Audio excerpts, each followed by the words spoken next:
నమస్కారం అండి. నా పేరు doctor Sunil Reddy, consultant neuro psychiatrist and sexologist at TRH sexology clinics, Hyderabad.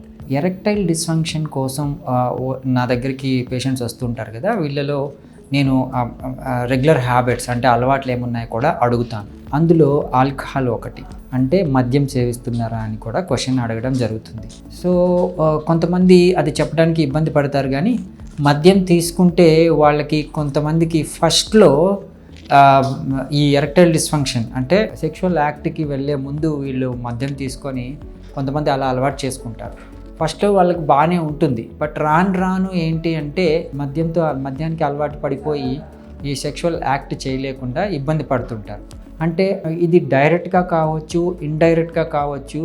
Erectile డిస్ఫంక్షన్కి అంటే ఈ నరాల బలహీనతకి ఆల్కహాల్ ఒకటి కాజ్ కావచ్చు. దయచేసి ఈ ఆల్కహాల్ని సెక్షువల్ యాక్ట్కి కానీ దానికి బానిస అవ్వడానికి కానీ ఇబ్బంది పడకండి, దాని నుంచి బయటపడాల్సిందే. సో ఇది ఎలా పనిచేస్తుంది అంటే, ఈ ఆల్కహాల్ తీసుకోవడం వల్ల వాళ్ళకి ఈ ఆందోళన, ఈ తెలియని ఆందోళన అనేది ప్రైమరీగా తగ్గి, అంటే ట్రాన్సియంట్గా, అంటే 1 or 2 hours వాళ్ళు ఈ మద్యానికి లోబడడం వల్ల వాళ్ళకి ఆందోళన తగ్గిపోయి ఆ సెక్షువల్ పర్ఫార్మెన్స్ మీద ఇబ్బంది కాకుండా వాళ్ళ సెక్స్ పర్ఫార్మెన్స్ పెరుగుతున్నట్టు వాళ్ళు అనుకుంటారు. సో దాంతో ఏంటి అంటే వాళ్ళు సెక్స్ చేయగలరు అనుకొని మద్యం సేవించి చేస్తూ ఉంటారు.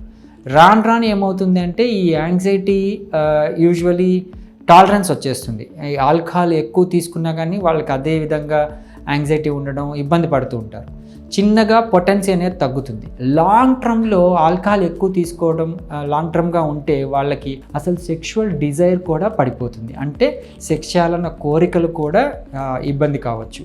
అండ్ ఎరెక్టైల్ డిస్ఫంక్షన్ ఆబ్వియస్గా అంగస్తంభన ఇష్యూసు, నరాల బలహీనత, సెక్స్ చేయాలి అనుకున్నప్పుడు అంగం గట్టిపడకపోవడము, ప్రిమెచ్యూర్ ఎజాక్యులేషను అంటే త్వరగా అంగం స్తంభించిన వెంటనే స్ఖలనం జరిగిపోవడము, పర్ఫార్మెన్స్ యాంగ్జైటీ కొద్ది గొప్ప వీళ్ళకి ఫస్ట్లో కంట్రోల్ ఉంటుంది, కానీ తర్వాత ఈ యాంగ్జైటీ పెరిగిపోతుంది ఆల్కహాల్లో కూడా, అది రావడము. ఓవరాల్ సెక్షువల్ డిస్ఫంక్షన్స్ను ఆల్కహాల్ మళ్ళీ ఇబ్బంది పెడుతుంది.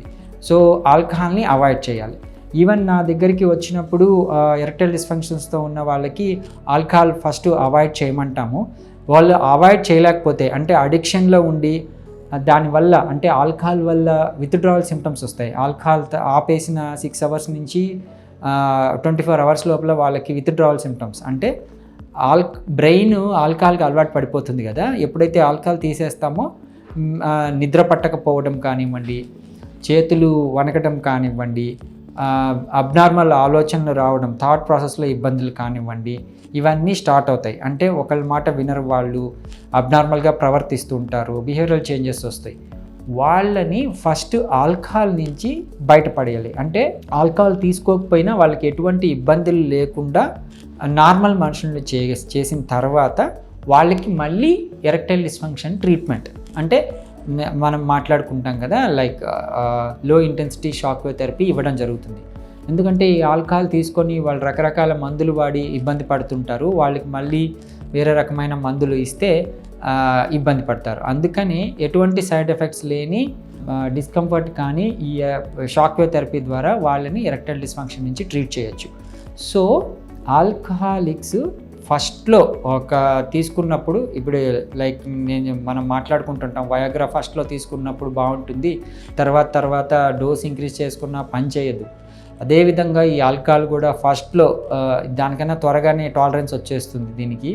సో ఆల్కహాల్ లాంగ్ టర్మ్లో ఉన్న వాళ్ళు డిజైర్ తగ్గిపోవడం, సెక్సువల్ కోరికలు తగ్గిపోవడం, ఎరెక్టైల్ డిస్ఫంక్షన్స్ రావడం, ప్రిమెచ్యూర్ ఎజాక్యులేషన్ ఉండడం, ఈ సెక్షువల్ డిస్ఫంక్షన్స్ అన్ని ఇబ్బంది పడుతుంటారు. వాళ్ళకి ఈ షాక్ వేవ్ థెరపీ అనేది ఈజీగా మనము యూజ్ చేసుకొని వాళ్ళు ట్రీట్మెంట్ తీసుకోవచ్చు. Thank you.